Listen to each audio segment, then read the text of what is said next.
राधे राधे। आज का जो प्रसंग है वो एक अलग प्रसंग है।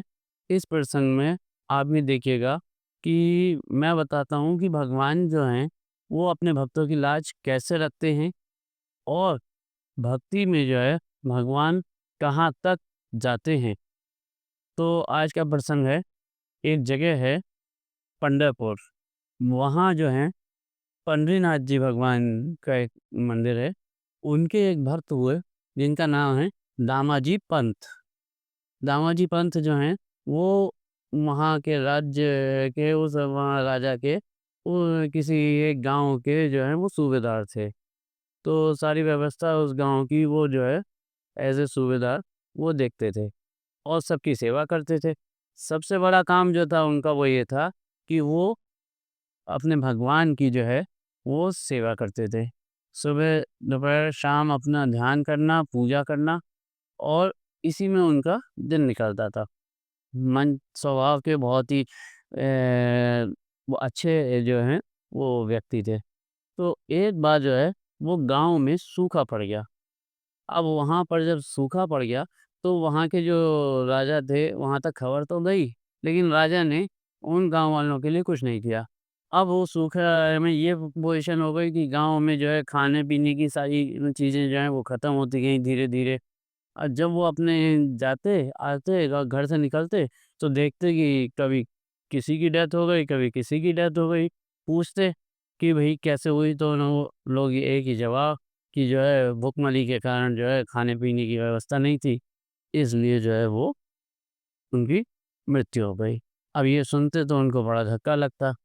तो वो भगवान के पास जाते, भगवान के ध्यान करते, अपना वो करते थे।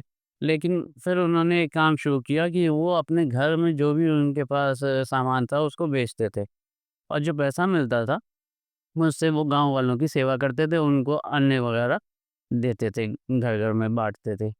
लेकिन राजा की तरफ से जो है कुछ नहीं किया जाता था। अब ये क्रम चलता रहा, धीरे-धीरे जब वो घर का सामान खत्म हो गया तो वो अपनी पत्नी के जो गहने होते थे, उसको जो है वो बेच के जो पैसा मिलता था, उससे गाँव वालों की सेवा करते थे। लेकिन कब तक ये चलता? लेकिन फिर भी उनकी सेवा में कोई वो नहीं आया।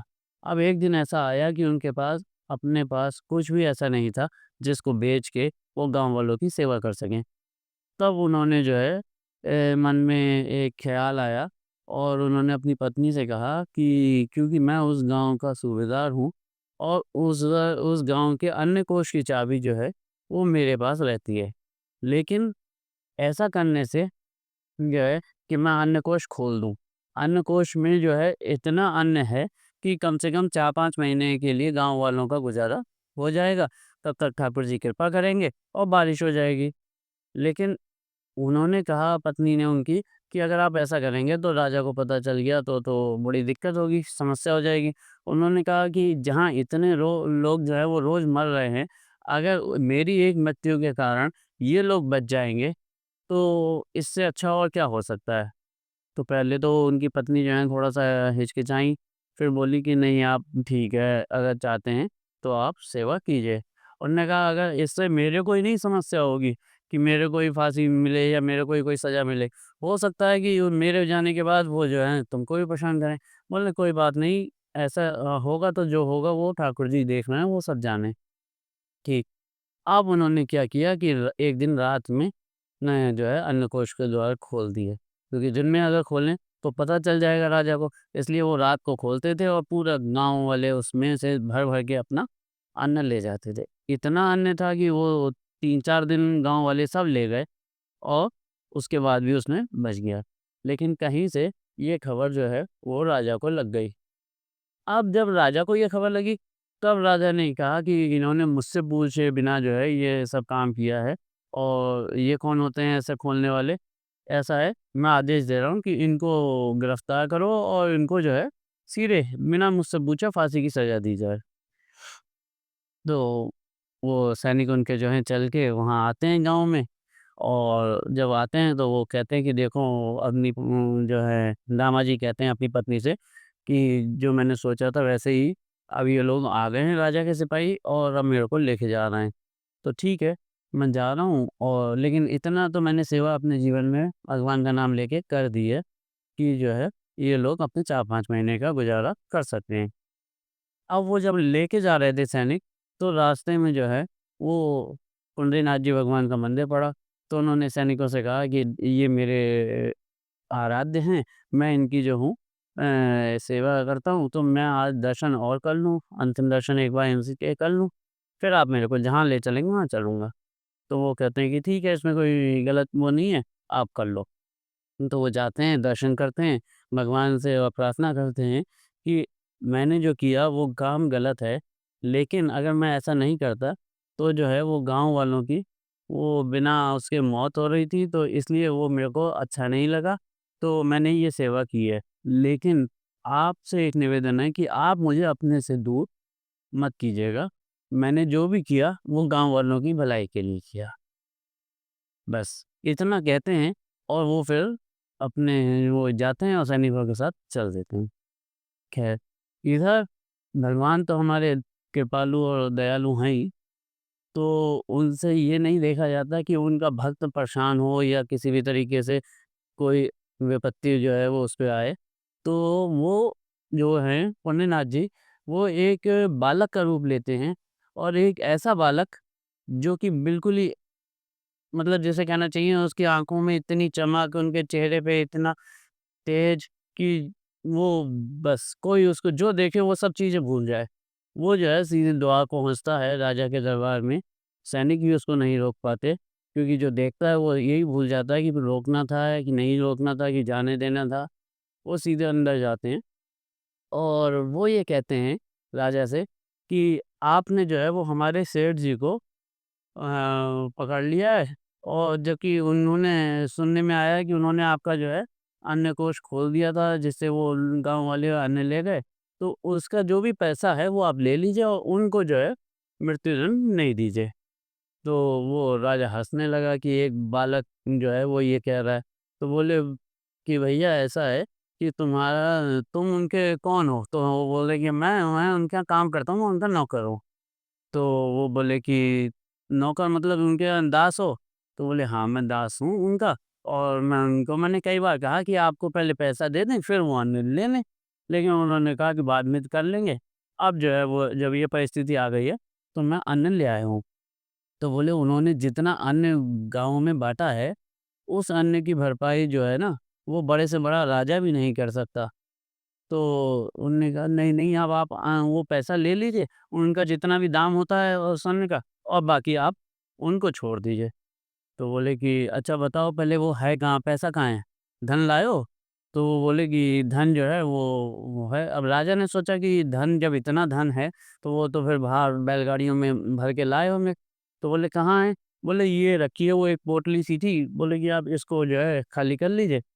और उसमें से जितना धन आपको चाहिए वो ले लीजिए। तो राजा हँसा, लेकिन फिर भी उसने अपने उनसे कहा मंत्रियों से, सैनिकों से कि ज़रा-सा इसको खाली करो, निकालो इसमें से धन।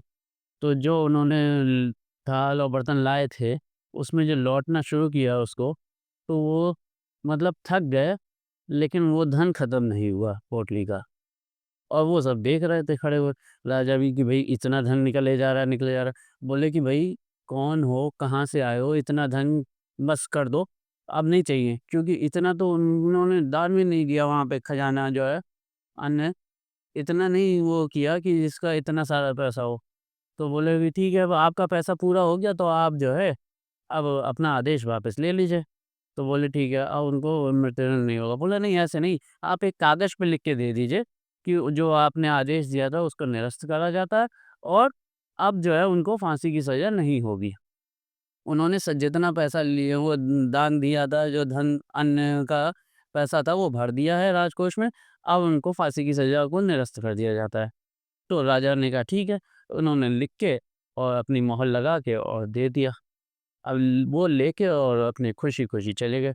राजा जो है उनके रूप को ही देखता रहा कि बालक-सा, एक छोटा-सा आया इतना तेज़ कि उससे बात करने में इतना आनंद आ रहा था, उसकी बातें सुनने में इतना अच्छा लग रहा था और वो अपना आया लेके और चले गए। अब वो बालक जो है, वो तो चले गए। जब वो वहाँ अपने पहुँचे सैनिक उनको वहाँ जेल में ले गए, तो बंद कर दिया कि नेक्स्ट डे अगले दिन जो है उनको फांसी की सज़ा होगी, तो फांसी दी जाएगी। तो अब क्या हुआ कि वो अपने साथ गीता रखते थे, तो वो अगले दिन जो है वो गीता पढ़ने लगे। जब गीता पढ़ रहे थे, तो जब पढ़ने के लिए उन्होंने खोला, तो गीता में पहला जो पेपर एक था वो रखा हुआ था, वो वही आदेश था जो राजा ने वहाँ किया था, कि अब इन्होंने अपना पैसा भर दिया। तो उन्होंने उसे पढ़ा, तो उसपे लिखा था कि इन्होंने अपना सारा जितना भी इनके वो पैसा था, इन्होंने वो किया था, वो सब जमा हो गया राजकोष में, इसलिए इनकी फांसी की सज़ा को निरस्त किया जाता है। तो अब ये जो है किसको बताएँ? क्योंकि कोई ऐसा विश्वास नहीं करेगा कि ये पेपर कहाँ से आ गया, ये आदेश कहाँ से आ गया।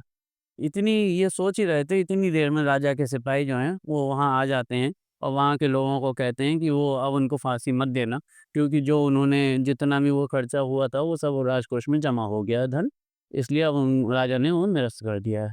तो वो लोग भी वो हो जाते हैं कि ठीक है, अब उनको छोड़ देते हैं। लेकिन उनको ये आभास हो जाता है, दामाजी पंत को, कि ये काम जो है, केवल उनके आराध्य जो हैं पुण्यनाथ जी, वो कर सकते। और वो वहाँ से जैसे ही छूटते हैं, तो वो राजा के पास नहीं जाते कि आपने दया करी, कृपा करी। वो सीधे जाते हैं अपने आराध्य के मंदिर में, पुण्यनाथ जी के मंदिर में, और वहाँ जाके वो बैठ जाते हैं और ध्यान करते हैं और रोने लगते हैं कि आपको मेरी वजह से कष्ट हुआ और तकलीफ़ हुई। जब राजा को ये पता चलता है कि वो कहाँ हैं, पूछते हैं, तो वो पता चलता है कि वो तो सीधे वहाँ चले गए अपने गाँव। तो वो सीधे वो जो है राजा अपने पूरा काफ़िला लेके वहाँ पहुँचते हैं। वहाँ पता चलता है कि वो तो यहाँ आए नहीं हैं, कहाँ हो सकते हैं? तो बोले, ये उनकी पत्नी बोली, वो तो फिर मंदिर में होंगे। तो फिर सब मंदिर जाते हैं। मंदिर में जब पहुँचते हैं, तो देखते हैं कि दामाजी पंत वो भगवान के मंदिर के आगे बैठे हुए और रो रहे होते हैं। तो वो जो है राजा कहते हैं कि भैया ऐसा है कि ये बताओ कि तुम जो है तुम्हारा वो दास कहाँ है? तो उन्होंने कहा कि मेरा दास कौन? तो उन्होंने कहा, जिसने जो है कहा था तुमसे और तुमने वो पैसा नहीं भरा और फिर वो बाद में आके वो सारा पैसा जो है वो राजकोष में जमा करवा दिया, वो दास से एक बार मिलवा दो मुझे। तो उन्होंने कहा कि मेरा तो कोई भी दास नहीं है। बोले, नहीं तुम झूठ बोल रहे हो। उन्होंने कहा नहीं। तो उनकी बात पे जब विश्वास नहीं हुआ, तो वो दामाजी पंत बोले, अच्छा आप एक काम कीजिए, मेरे साथ आइए। तो वो राजा को अपने साथ ले गए पुण्यनाथ जी के सामने और दर्शन किए। बोले कि क्या यही जो हैं, यही वो बालक हैं? तो सब लोग जो भी राजा के साथ थे, उनको तो वो भगवान पुण्यनाथ जी के रूप में दिख रहे थे। लेकिन राजा को जो है, वो उस बालक के रूप में ही दर्शन मिले। और राजा ने जो है तुरंत वहीं ये जो है बैठ गया और आँसुओं से रोने लगा और उन्होंने कहा कि अब जो है वो तुमको कभी कोई कष्ट नहीं होगा, बस जो है तुमने मेरे को भगवान के दर्शन करा दिए। तो ये जो मैंने एक प्रसंग आज सुना रहा हूँ, ये केवल इसलिए कि भगवान जो हैं अपने भक्तों के लिए किस तरह से और किस हद तक चले जाते हैं। कहा जाता है कि अगर हम एक कदम चलते हैं ना, तो भगवान हमारी तरफ कम से कम 7 कदम आगे बढ़ते हैं।